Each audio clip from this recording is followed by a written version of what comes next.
glad you're here, and we're about to start. Thank you.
Crossing our territorial boundaries. If I may, Mr. President, ma'am. Yes, Mr. Secretary of Defense, what is it? Mr. President, ma'am, a clarification as to who will have the floor when Mr. Secretary of Defense is finished. Mr. Secretary of Defense, do you intend to ask for control of the floor when you're finished with your question? No, I do not, Mr. President, ma'am. Then, Mr. Chief of Staff, I can see no problem with your continuing to have control of the floor after Mr. Secretary of Defense is finished. Thank you, Mr. President, ma'am. May I proceed, Mr. President, ma'am? Mr. Chief of Staff sees no problem with that? I can see no problem with that, Mr. President, ma'am. Mr. Secretary of Defense. Then my question is this, Mr. President, ma'am. Are we sure Mr. Chief of Staff properly took the floor? Objection, Mr. President, ma'am. Mr. Chief of Staff, this is not a legal proceeding. Sustained. Mr. Secretary of Defense, I asked you if you were going to ask me about Mr. Chief of Staff control of the floor. No, you did not, Mr. President, ma'am. You asked if I intended to ask for control of the floor. Did not. Did to. Did not. Did to. Did not. Did to. As Mr. President, ma'am, I tell you, Mr. Secretary of Defense, I did not. And as Mr. Secretary of Defense to you, Mr. President, ma'am, I agree. It was a stupid question to ask following your question to me. If I may clarify my question. Mr. Chief of Staff still has the floor. Do you see any problem with Mr. Secretary of Defense having the floor for a limited clarification? I can see no problem with that as long as I still have control of the floor when Mr. Secretary of Defense is finished. Yes, Mr. Chief of Staff, you'll still have control of the floor. Mr. Secretary of Defense, you have the floor for a limited clarification. Then my question is this. Could you ask Mr. Secretary of State his position on the Chief of Staff floor control issue presently on the floor? Certainly. I abstain. Objection, Mr. President, ma'am. Mr. Secretary of State does not have control of the floor. Mr. Chief of Staff, I told you this is not a legal proceeding. Well, then what word am I supposed to use? I don't know. Just stop yelling objection. I hate that word. It reminds me of my sister's husband, Mr. Attorney General. Well, then, hey, nonny, he still doesn't have control of the floor. Well, Mr. Secretary of State, Mr. Chief of Staff might be right. Even against my authority as Mr. President, ma'am, I may have exceeded my authority in encouraging you to respond to Mr. Secretary of Defense's limited clarification. I only have the authority to respond to the limited clarification and not the clarification itself. We'll have to strike your response from the record. Strike from the record. Sounds like a legalism if I ever heard of it. Objection! See, you did it! Mr. President, ma'am, I did not get my response. You did too, and I still abstain. He can't say that. He doesn't have the floor. Strike that from the record. He said nothing. If it's not in the record, it doesn't count. This doesn't count, huh? Maybe this doesn't count since they don't have the floor. You're mothering cats or 2 pierogi cigars and chugging Mad Dog before they go hog humping. Mr. Secretary of State, well, I never expected to hear such dirty talk from you. Why, if I had some soap that... Drag your teeth across this. Oh, yeah, that's what you want to hear something dirty. He had the floor for 7 years. When am I going to get a chance to have the floor? Yes, you know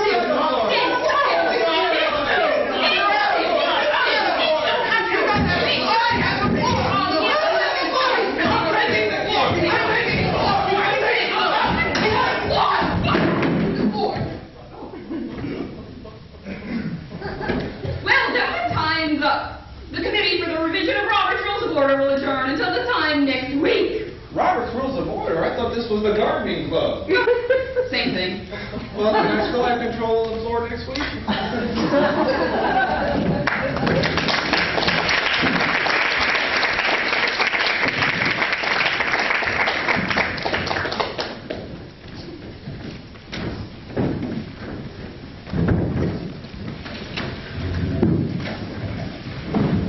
Can you believe Attention, please. Everybody, quiet down, please. Quiet, please. Quiet when it's set. Thank you. We're ready to start. Places, everybody. This is episode 25 of As the World Churns, your personal account. Just because. Take 3. Scene. A scene. Same scene as always. Right. Thank you. Scene. Same as always. Ready? Places. Run! Welcome once again to As the World Churns, your personal account, just because. In our last episode, we left Brett Dreamer within minutes of closing on his multinational real estate package sale of Paraguay, Uruguay, and I'm quite a guy. Just as Mr. La Paz, the South American real estate mogul, was about to sign the quitclaim deed, disaster struck. Brett's lover, Margot, the more the merrier, confessed her continuing. Where do I slide? Brett! Shoot me where I stand, and not for my heart that I may suffer but a fraction of all torment I let upon my fellow creatures. I am a beast more lowly than disgust itself. I am afflicted affliction, a malediction perpetrated upon me now. I am slime from the bowels of evil itself. I may triumph. I perish for utter and total annihilation. If only this, our Mother Earth will allow such an odious depravity as me back into her arms. Gentlemen, if you will excuse me for a moment. Brett, aren't you going to introduce me to your business associates? Mr. Claus and his attorney, Herr Wilhelm, may I present to you Miss Margot I'm so very pleased to meet you. Perhaps you and your wife would like to join Brett and I for dinner some night very soon. We'd be delighted. Gentlemen, if you will excuse us for a moment, please. Certainly. Margot, how could you? Not now. Not again. Just when I'm this close to closing the biggest deal of my entire life, I see it shattered before my very eyes. Why me? Why me? Why me? Because I love you, Brett. No, Margot! No, Margot! No, Margot! I know, Margot, and I can't help but be madly in love with you. Oh, Brett! Oh, Brett! Or maybe I'm just mad. I am mad. Go, Margot! Stay, Margot! Go, Margot! You don't love me anymore! You know that I can't help but love you. Oh, Brett! Then you'll forgive me. How bad was it this time? Not so bad. Do you know Mr. Slickskate? Not that hokey hockey player! It wasn't. He was out of town. Thank God. It was the rest of the team. Senor Dreamer, we've just received word from South America that the Paraguay parcel has a cloud on the title. We can't close. The deal is off. Oh, no problem. It's just a little loan that the World Bank made. Look, if you got change for 10, I can clear that up in 5 minutes. Perhaps we'll have dealings in the future. Right now, we're off to Washington, D.C., We have an insider tip that the Pentagon is for sale. The Pentagon? Why, I'll be your agent. I have contacts in D.C. You'll be the undisclosed principal, and I will represent you. You'll take the standard 7.5%? 10% and 3 F-16 fighters. 8.5%, and all the military contracts that start with the letter A. It's a deal. Excellent.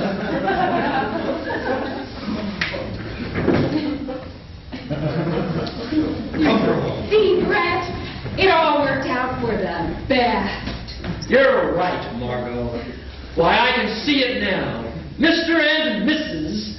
Commander-in-Chief, what will be the hottest item in Washington, D.C. Oh, so excited! Does this mean, do you mean you're proposing to me? Why, I mean exactly that. Oh, Brett, I promise to be good from now on.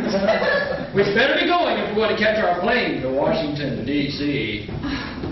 Brett, do you think we can have John Tower as our best man? I find him rather alluring.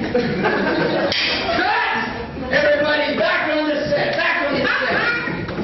Come to the parking lot. I'm going to put your way down a moment, please. Could I have some quiet? Listen up. Listen up. Quiet on the set. Take 5. Hey, I thought that was Di when she says, she goes, There was the rest of the yeah, the rest of it. Well, I've seen a lot of social distance really takes the cake. No, the worst thing about it all is that, can you believe that 5 billion people watch this kind of fluff every day?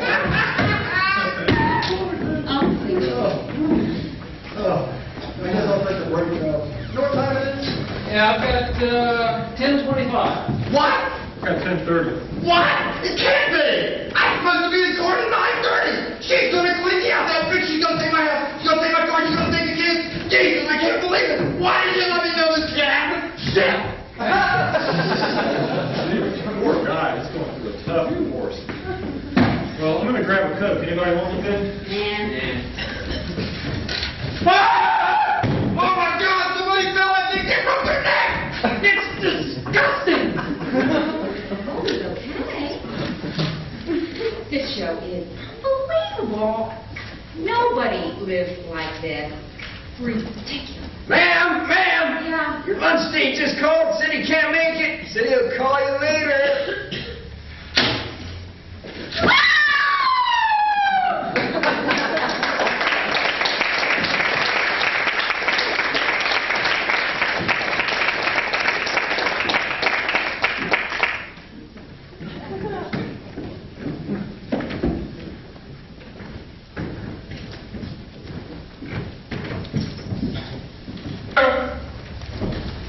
Hello, ladies and gentlemen. My name is John Van Cartel, and this is In the Beginning. Yes, the most original and entertaining show on the airwaves today. Now, you know, scientists often state that it can be proved that all life forms can be traced back to one single cell, and that all the accumulated matter of both the known and unknown universe come from one particle of matter. Now, taking as a premise that we can show that there was one, everything has a specific origin, an exact moment in time when everything came into being, we at In the Beginning strive not to bring you the big picture of how the universe and life itself began, but rather we strive to bring you the small, the inconsequential, the mundane, what we have spent relentless, tireless years researching to bring you the small, the inconsequential. Why, we have spent hours and years in doing this. And now we will bring you untold topics, the beginnings, the origins of these. Well, we have brought you the oldest trick in the book. The first man to make his mark in the world. The root of all evil. And we have spent years following the trail back to prehistoric times to bring you the answers to the puzzling question of where began the one shoe in the road of Banana. Now, our first topic tonight comes from our research department. They have brought us here the very oldest diet book. The original, the very first diet book. Actually, what we have here is the Reader's Digest condensed version. Let's see what it says. Melt those pounds away with Mahatma Gandhi's passive resistance diet plan.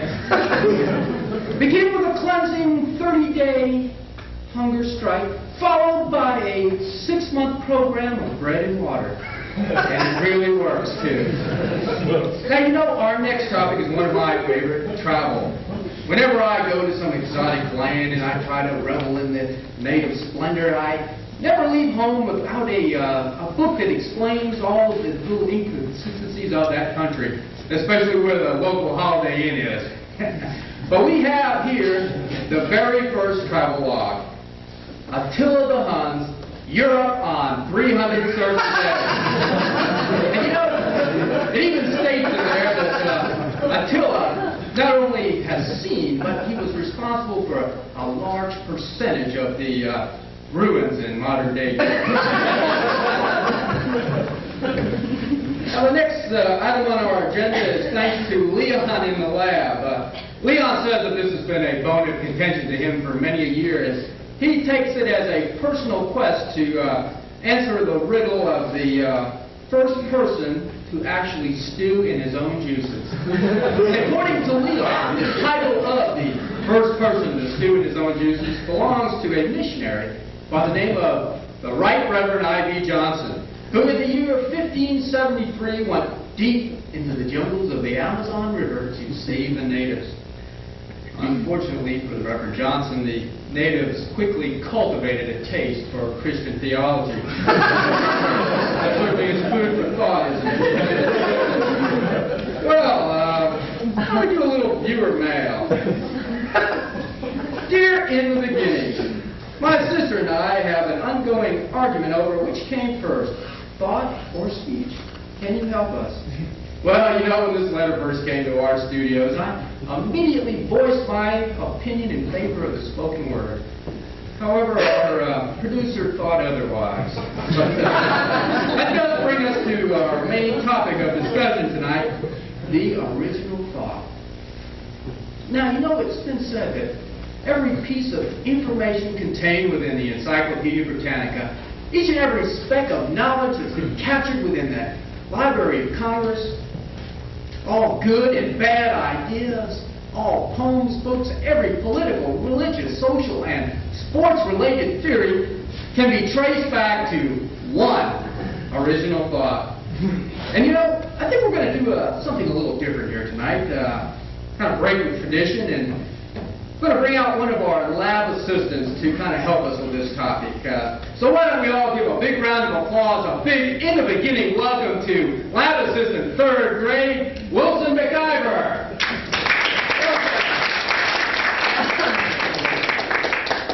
Now, Wilson, it says here that last year, while you were in vacation in Idaho, that you stumbled across the original thought.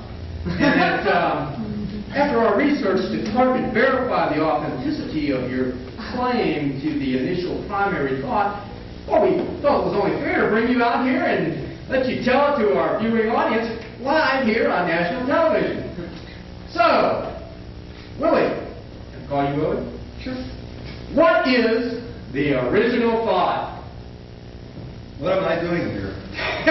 Willie, I do all the funny stuff around here. What is the original thought? What am I doing here? Willie, didn't they explain it backstage? I was going to call you out here, explain how you stumbled across, you know, the original thought. We were on vacation last year in Idaho. And then I'm going to ask you, what's the original thought? What am I doing here? What's going on here? No, that's the second one. The first one is, what am I doing here? What are you talking about? No, that's the third one. What's going on here? The first one is, what am I doing? Well, that's all the time we have for tonight's show. But stay tuned next week when we will bring you the root of all evil and the first bad check. Good night.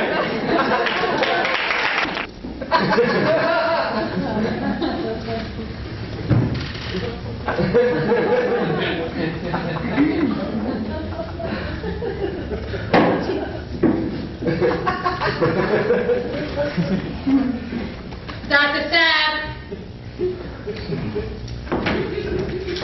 Yes, Nurse Rat. Mr. Duke is here for you. Send him right in and put a call through to my broker, would you? Is that Kirsten Lehman, Merrill Lynch, or Madame Rosa? Merrill Lynch will be fine. Fine, Nurse Rat. Mr. Duke, the doctor is ready for you. You look awful. Come right in, Mr. Duke. I'm expecting you. Sit down right there.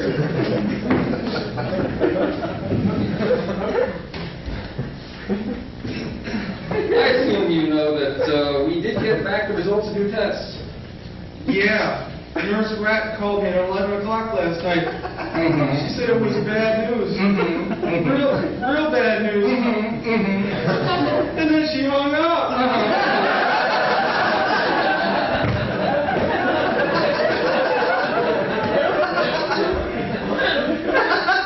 Speaking frankly, Mr. Duke, I don't think it could be much worse.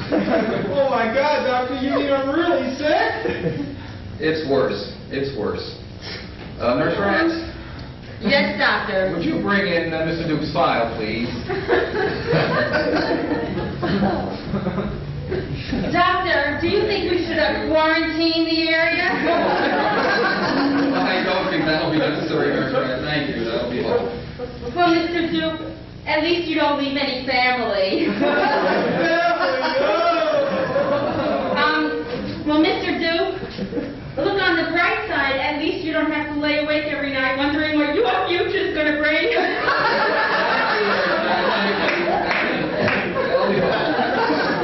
Jesus, Doctor, how long do I have? Months? Weeks? How long? Oh, how can this happen to me? Why me? I tried to live good. I always watched what I ate. I never ate any red meat. No sugar, no cholesterol, no polyunsaturates. Hardly ever drank. I never smoked. While the rest of the guys were out carousing, cheating on their wives, I was at home with Louise and the kids. Sure, the little woman and I had our spats, but I stuck in there, even when we quit talking back in the late 70s. I didn't walk away. Stayed in there for little Doopy's sake. Where's the justice? I didn't have a measly morsel of fun in 20 years. And now here I am. Doc, give it to me straight. I'm dying, right? As I said, Mr. Duke, it's worse. Worse? Yes, worse. You're already dead. I knew this would happen. I just knew it. I felt like I was coming down with something.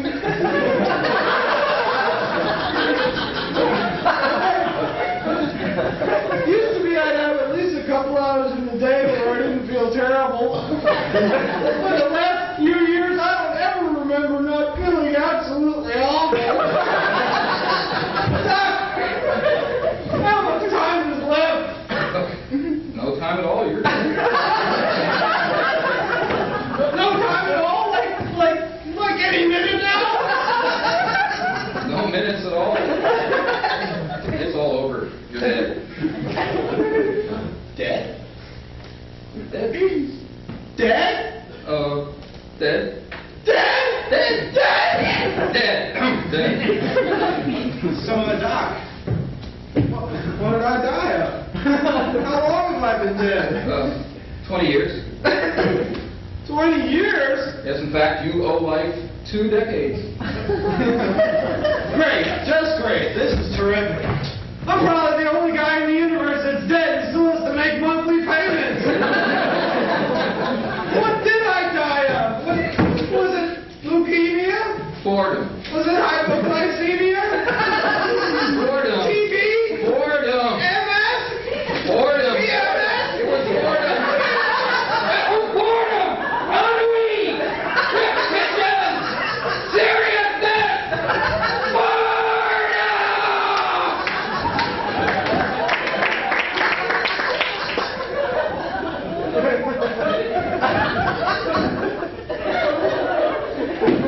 Of course, I'll have to write it up as death from natural causes.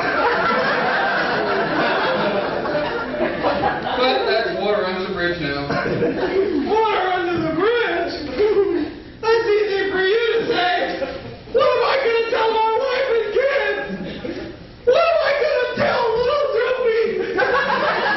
I'm sorry, son, but your dad's out of here. He kicked the bucket a decade before you were born. Now be a good little boy and go do your homework.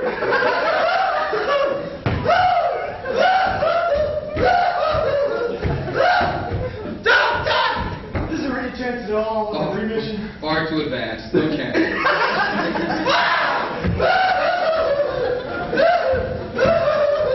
How can I go on? Well, you've handled it this far. Why not just go on? We've got some fine literature here. Quite a few excellent support groups for the already dead.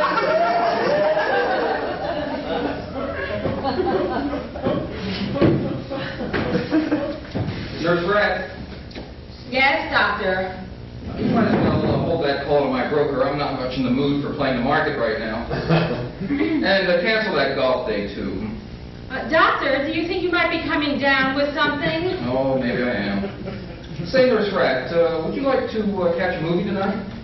Well, that depends what's playing. The Night of the Living Dead. I've seen it 18 times. Now, 15 for me. Pick you up at 8? Great. Sure. But before we get started, I'd like to tell you a little story. It's not a long story. It's kind of a short story. Now, a long time ago. About how long ago was that, Giorgio? I think maybe yesterday. Okay. Well, once upon a time, there was this person. And this person had a huge passion for Gershwin. Not a little passion, not a medium-sized one, but a humongous passion for Gershwin. And one day they said to me, you know, I love Gershwin so much, and yet I know that almost every song put together was from one person to another, such as Our Love Is Here to Stay, or I Loved You Poorly. It was from one person to another. But then this person said, Iris, do me a favor, and I love this music so much, I want to sing it to myself. Could you perhaps rework some of Gershwin as if it would be one person talking to him or herself, as if the lyrics were going back and forth between the very same person, or scientifically speaking, a human divided into half, with both people inside one human singing to one another or speaking to one another. So it seemed a challenge of sorts, and so, well, this is what we came up with.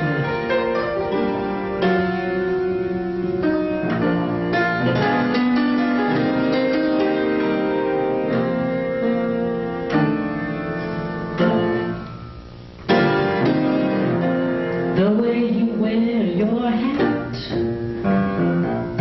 the way you sip your tea, although you're not unique. Oh yes, you love to talk all day with me. The way you clean your teeth, like in the county, the way you sing of me, the way you dream your dreams.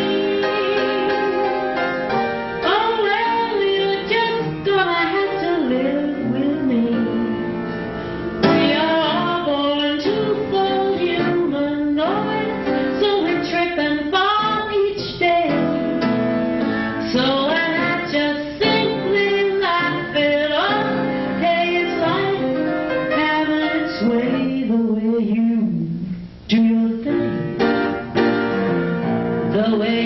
say you'll change, I will, I know.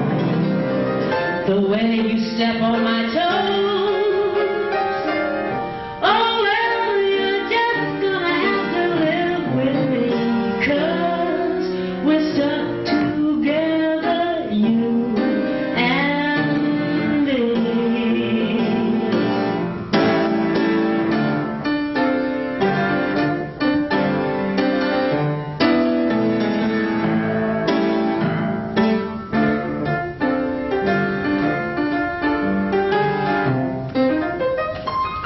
The way you act surprised. Really? The times you seem confused. What? The things you've been let down. Oh, well, don't take that stuff so seriously. No, you can't take that so seriously. 'Cause we're stuck together, you and me.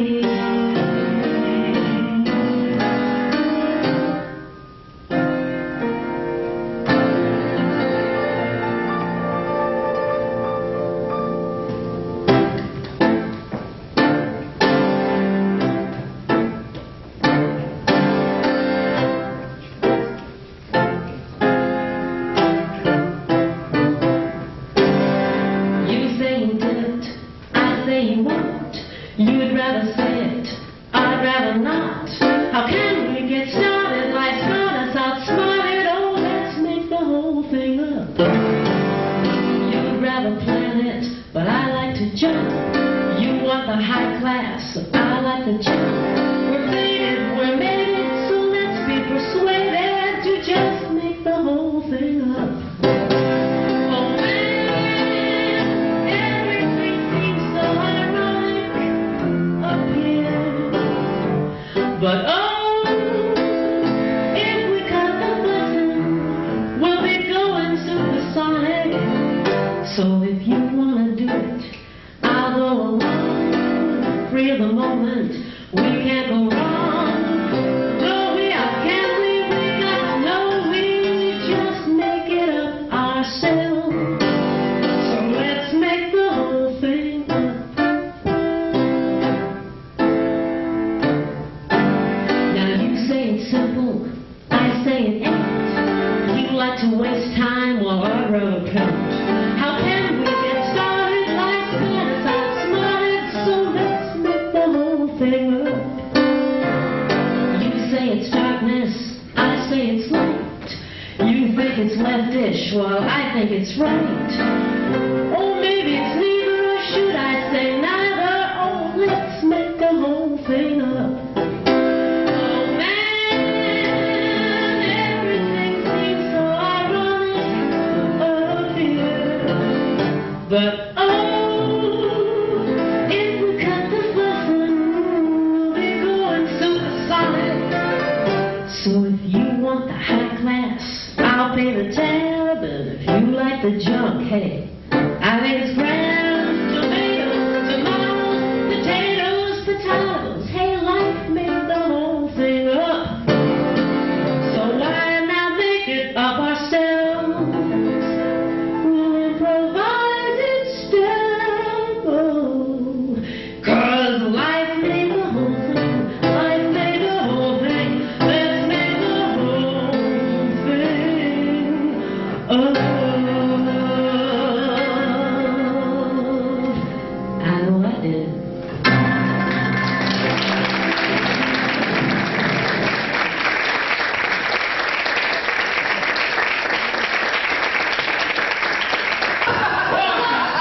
Haircut saloon! Regular cut! Regular guys! Ah, you dumb, I didn't recognize you. You're kind of shaggy there, aren't you? Yeah, we'll get y'all fixed up here any minute now, Rick. So, tell me, how you want to cut this time? Well, don't take any off the front and the top, and the back same length they are now. Yeah, gotcha. A regular cut. Regular cut. Yeah.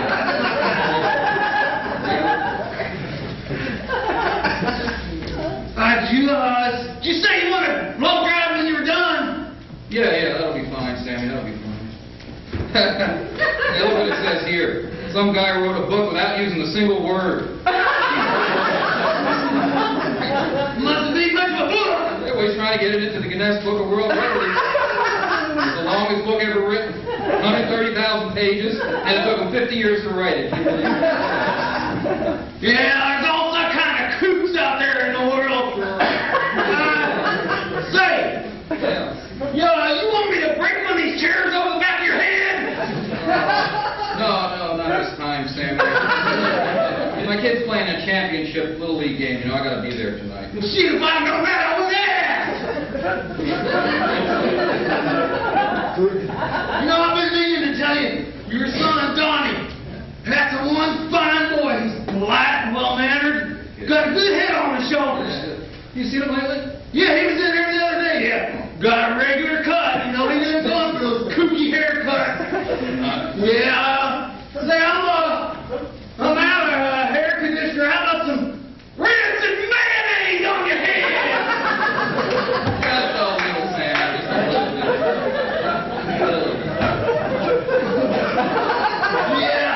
He's one heck of a kid. Well, Dolores and I tried to raise them all after regular kids.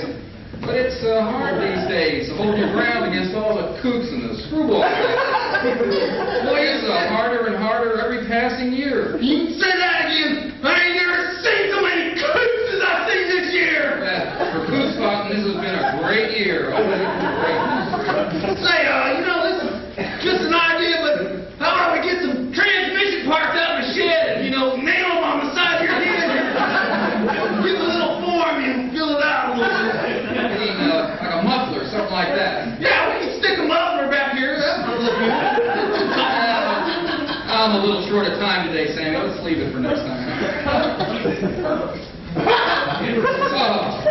Listen to this. A bunch of scientists up at MIT say they got conclusive proof now that everybody's taste in food, clothes, and friends is all genetics. Genetics. Not for us regular guys. Now, those guys are probably living off of government money, taking tax dollars right out of our pockets. Yeah. Hey, did you say you want me to leave the ears? Maybe we can just take one, go for the Van Gogh. No, the little lady's making meatloaf for dinner tonight. I'm going to eat them both.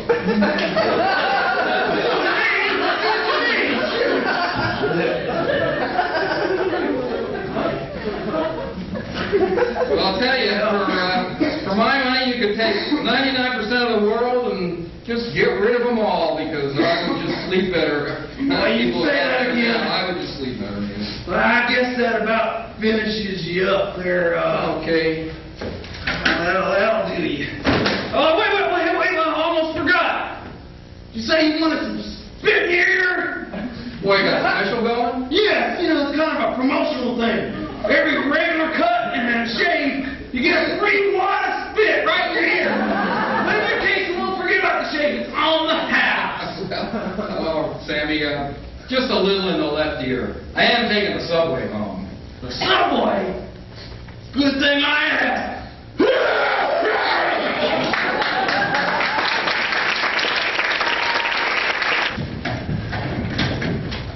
Hi, Dave.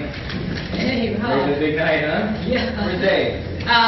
He's out to lunch. Out to lunch. Yeah. He's always doing that. Everybody out front side of the newsroom, please. Everybody out. Come on. Jeff, Erica, everybody. Good. All right. Now look, everybody knows this is Evoteck's first attempt at news programming tonight. Tonight, for the first time, we'll be broadcasting live from Evoteck in Atlanta. I love it. All right, so the scoop is, we all know there's all sorts of raw material out there. Disasters, scandals, bad things happening all the time. It's the news, right? So all we got to do is just bring it in here, put it back out there, right? No problem. That's what I thought. All right, let's just make a good impression. Put our best foot forward, we'll be fine, right? Rob, this news story's just in. Yeah, okay. All right, well, Derrick, we're going to handle it this way. We'll all the human interest stuff to curling over here, along with disasters, natural and otherwise, and the murders, mayhem, miscellaneous meetings to Dave along with the supporters. Yeah. All right, so, guys, we're going to be breaking one time during the show for a commercial, right? Any late-breaking hot stories that come in and need to go out right away, we'll be slipping them to you, all right? Just hand them in, put them back out, all right? Very simple, very cool. All right. Let's see here. Things coming up ready. Oh, we got somebody special backstage, all right? I'd like to introduce him, Mr. Les Coward, Broadcasting, except he's got a funny thing about coffee. He doesn't like people slurping and stuff, right? But he is the executive producer. He's the man with the buck, so let's meet him. Mr. Les Howard. Howard, you back there, Les? All right, Yes, hey, did you throw that coffee on me? No, I got mine. Got mine.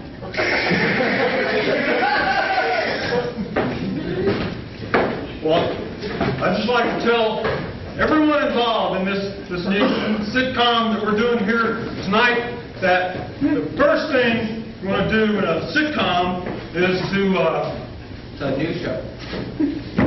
News. Oh, and this news broadcast that we're doing here tonight, remember, the news is the business first and a public service second. And in conclusion, I'd like to say that if anybody needs me, I'll be in my office.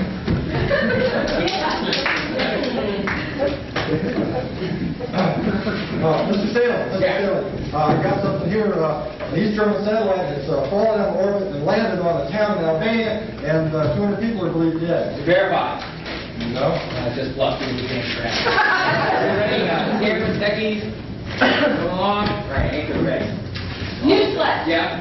All of Newark, New Jersey is burning. All right. Started with a shootout. Shootout. All right, anybody dead? Oh my God, Newark! Newark? Where my sister lives. Eric, just calm down. Right? Just give it to Dave. We're doing it here. I gotta go call her. You guys ready? Oh, Do the ready. show. You're back. You're full. Everything's all right. Okay, good. This is the news. Ready. No problem. You're gonna be out to do the intro. Okay, everybody. Good luck. Roll. Good evening, everyone. Live from Atlanta, it's Evoteck Looks at the News with your co-anchor persons, Jane Curley and David L. Moe. Good evening, I'm Jane Curley, and here now is tonight's top story. These two darling little Doberman Pinscher puppies that got separated from their mom in this little teeny little village on a really big mountain in Mexico. Well, they got separated and they took to the road to try to find their mom. Well, they crossed over the border of Mexico into the U.S., where they found their mom working at a brothel in Lubbock, Texas. Well, needless to say, it was a super reunion, and the mayor of Lubbock, Texas gave each dog their green card. That's tonight's top story. Well, yeah, it's important. It's important to me, sure. Good evening, I'm David L. Moe, and here's tonight's top story. Hold on to those credit cards. A new investment is blossoming nationwide. Yes, that's right. Investors are paying up to $200 a piece for credit cards belonging to other people. American Express, Diners Club, MasterCard, Visa, you name it. That dream vacation can be yours if you buy a credit card that belongs to somebody else. Hey, here's the chance to get...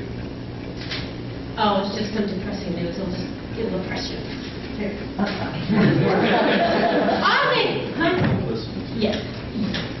On the international scene, the Prime Minister of Japan, Mr. Sanyo Mitsubishi Honda, asked his top man welcome master, Mr. I Own Wakihi, to update some of the old Buddhist Zen stories due to the accelerated pace of life in modern Japan.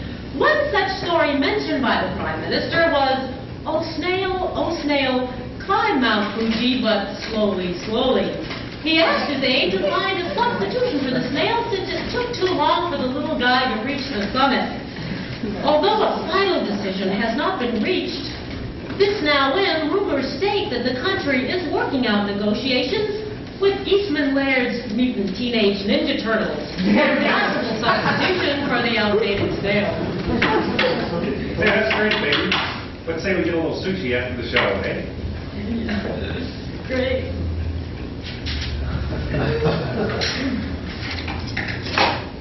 In New York tonight, the Dow Jones average dropped drastically. But then bounced back. And then dropped drastically.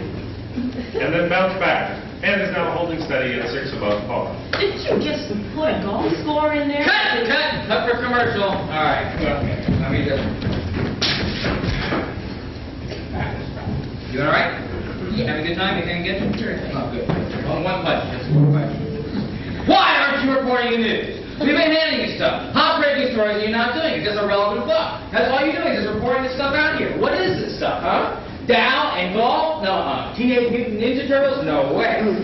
Green cards for dogs? I don't know what you're doing here. This is supposed to be the news, you know, disasters and stuff like that. God, I'm gonna have a hell of a time just getting coward to understand any of this. Oh, man. All right, Erica. I think I need a macro. Thank you. I got something here that may be hot. We got a hostage situation. There's a gunman holding 12 people hostage in a Baskin Robbins in Smyrna, Georgia. Vernon. All right, anybody dead yet? No. Yeah, it's entertaining to give it to Jane.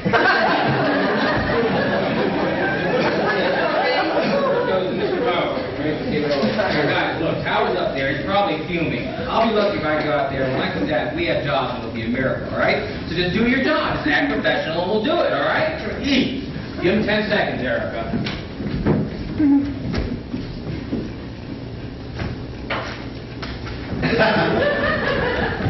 Good evening. This just in. Smyrna bulletin tonight. A Smyrna man dressed as Chief Pontiac, an American Indian leader of the White Wallaby tribe, traded in his old pickup truck for a brand new 1989 Pontiac Firebird. We caught him just outside of the car dealership on Route 41 and asked him what his motivations were at the time of the trade-in. He said, and I quote, "When full moon rises over blazing meadow past river's high mark, little white wallaby asks for his own wheels." Right on, Chief, right on.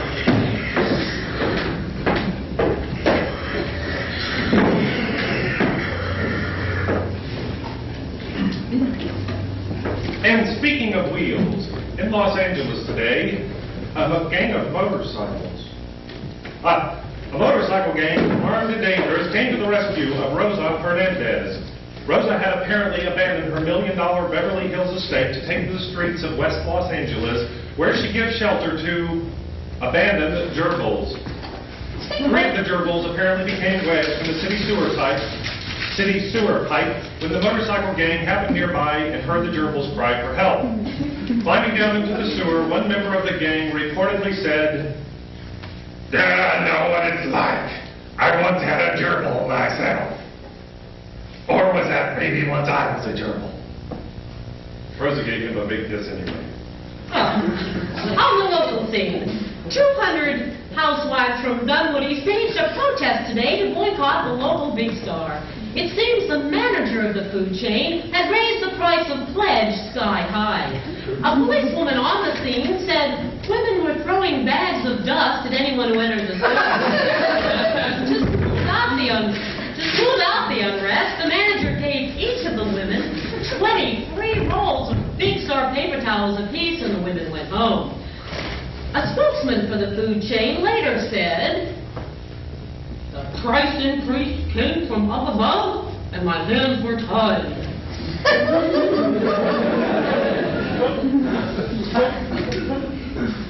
There's a question. Call that restaurant, make reservations.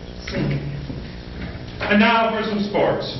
In tennis today, at the world-famous Slim Jim competitions, top-seeded Mac Johnson threw up all over his personalized tennis racket. As the reason for this display of public regurgitation, Mac simply said, "It must have been something I ate."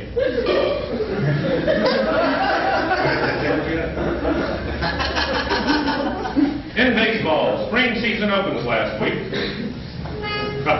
In basketball, an amazing coincidence occurred when 9 teams won and 11 teams lost, confusing philosophers, physicists, and religious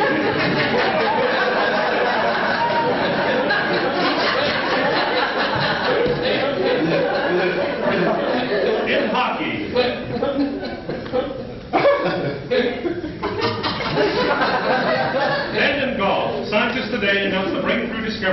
heat-seeking golf ball. Hey,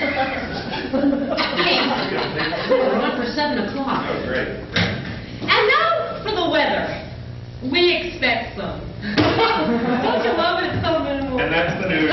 I'm Jane Curley. And I'm David Unlow. Good night. Listen up, everyone. Listen up. Tower, Sammy and Tower on their way down. Rowen is fuming. Look busy, guys. Just look busy. Just the first time, right? On the edges, but it'll come around. Just give us some more shots. Oh, Rob. Yes. Listen, it turned out that fire in Newark, well, it really wasn't a fire. It was just a smoke from a barbecue. So it didn't amount to anything? Nothing. No story. No story. Mr. Stanley? Yes. You know that hostage situation? It's murder. Right. Well, it turns out that the gunman just let everybody go when the sales lady found another box of chocolate ice cream. So, no story? No. Nothing. Mr. Tower, how did you like the show? Well, I just wanted to... Hey! Did you throw that coffee at me? No, I got mine. I got mine.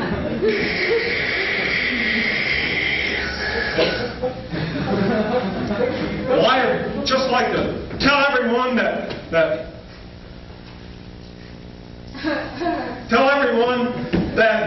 this soap opera was the best thing that we've ever done here. And I intend to see that everyone here gets a big raise. Especially you, Rob. Rob. Yeah. Especially you, Rob. All right. I'll have to drink to that. Later, guys. Well, great. Hey, I got a super idea. Let's all go Japanese. Hey, is that you, Rob?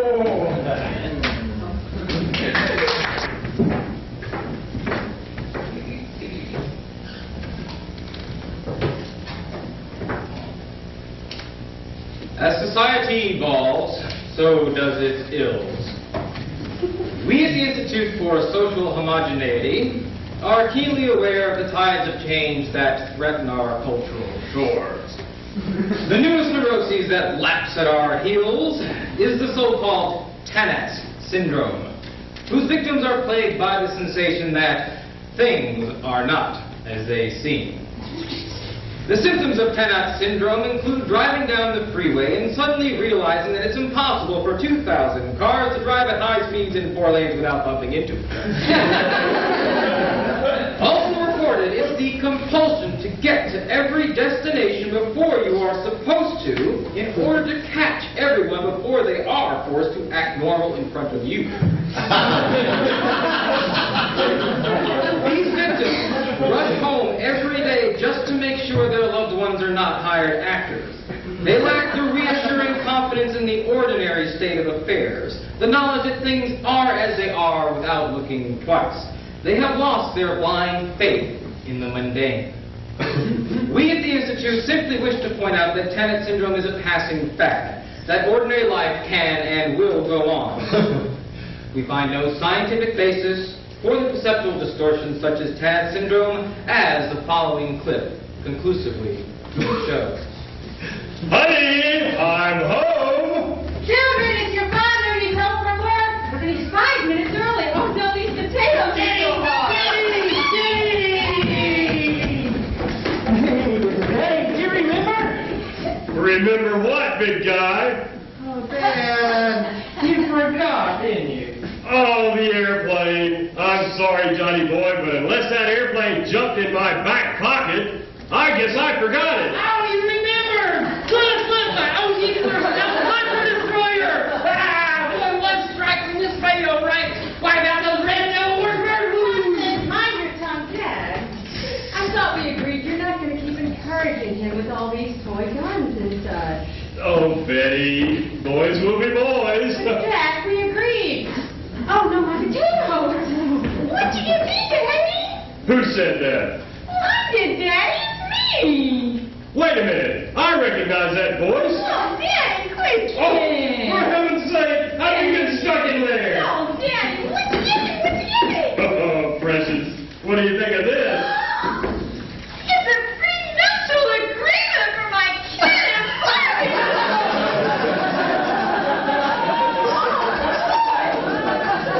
I'm afraid to let them move in together until I got one of these. Oh, thank you, Daddy.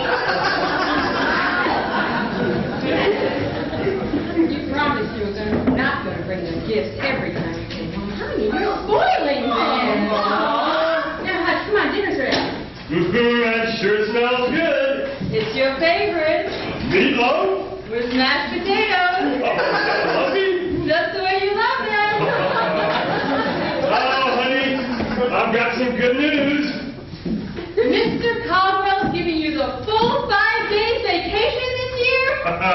Better than that. A full week. It's a bonus for those glow-in-the-dark toilet seats I developed. I'm so proud. I'll have to call Mother and tell her we'll stay 2 more days. We're going to Grandma's again this year. Are we all going to have to stay in the same room again? Yeah, honey, last year Mom snored so bad, I didn't get any sleep for 4 days. 4 days? You ought to try for 10 years.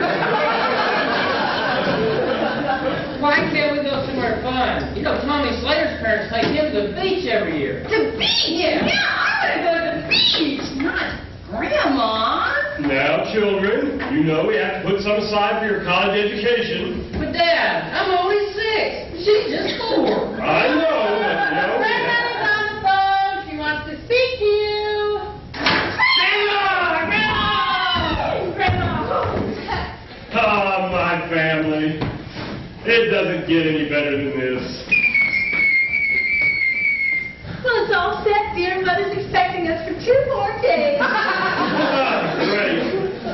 Honey, give me a beer, will you? Jack, and some of the kids. Well, make it a light. Yeesh, who are you?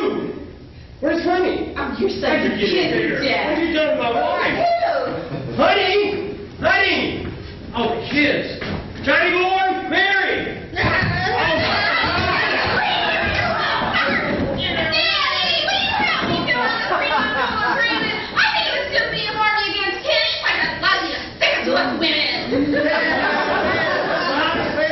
Jack turned 20 megaton thermonuclear device. Yeah, we agreed about those toy weapons. You're telling us about the nuclear device. I want Christy frankly. He can't own a person. Jack, back. getting out of hand. Do something, Jack. Enough! This is my home. I want my family. Yeah, a man's home is his castle. I'm going to put my foot down. Nobody's pulling the wool over my eyes. I'm going to set things right.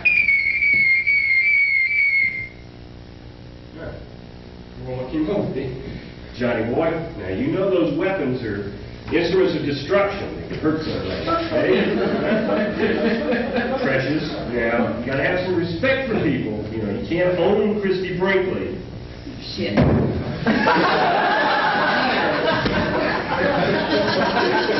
Jack, I'm so glad you put your foot down. Things were really getting out of hand. I know.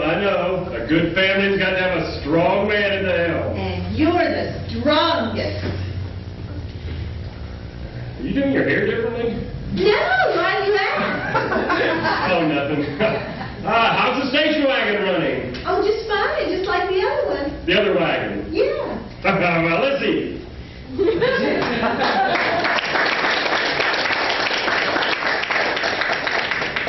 So there you have it, ladies and gentlemen. Things are exactly as they appear. For how else could it be otherwise? I mean, what would be the alternative?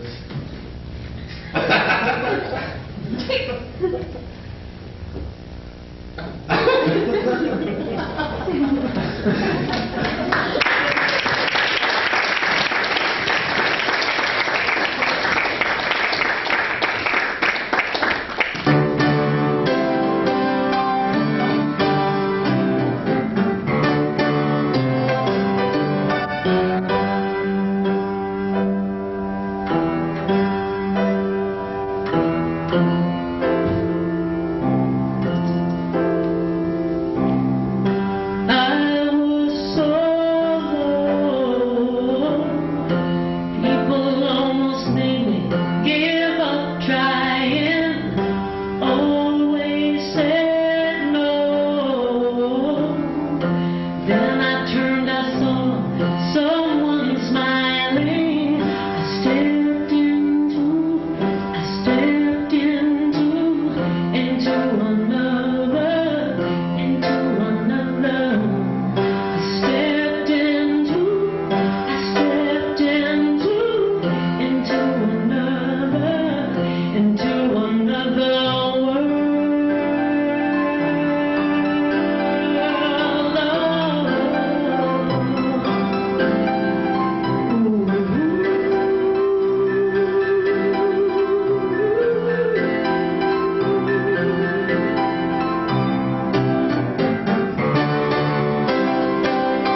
to introduce the cats of Make Mine Cheese, which is the third brand new show of Monkey Grip. So let's bring them out. Give them all a wonderful hand. Tell them we love them.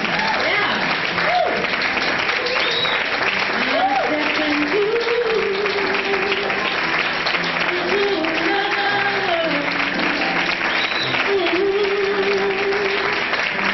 I'd like to remind you that here at Evoteck, this is the third weekend of Monkey Grip. Next weekend we'll have an all-new, brand-new show. If you like what you saw and you had a good time, we have some drinks downstairs, some wine, also a book near the door where you can sign your name as well.